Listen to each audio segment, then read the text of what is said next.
Remue ménage. Remue ménage.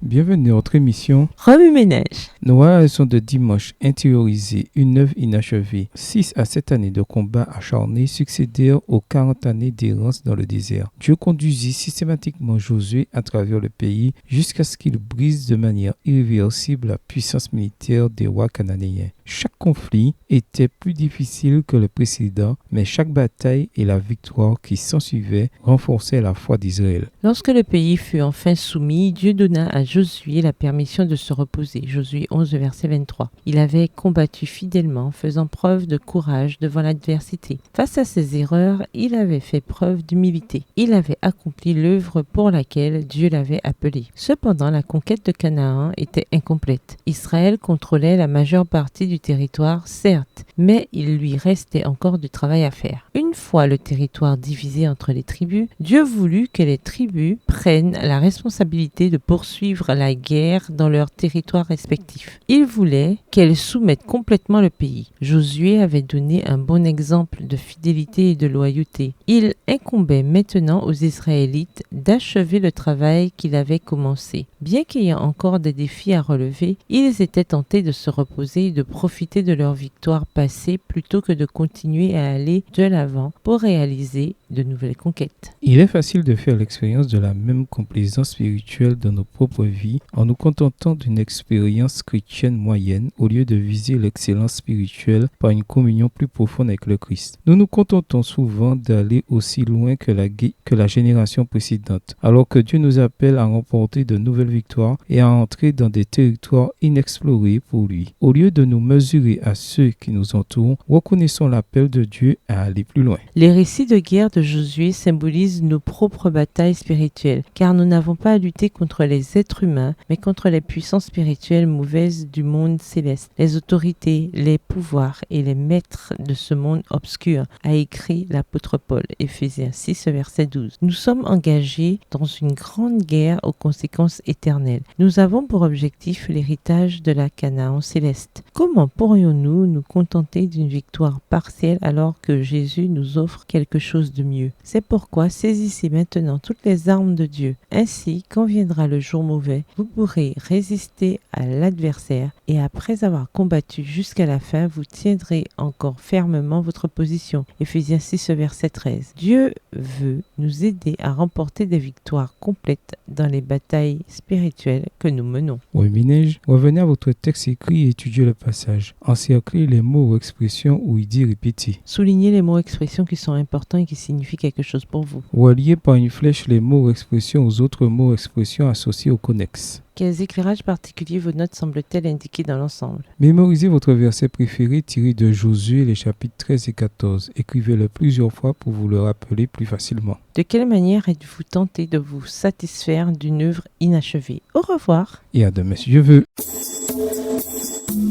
Remue ménage. Remue ménage.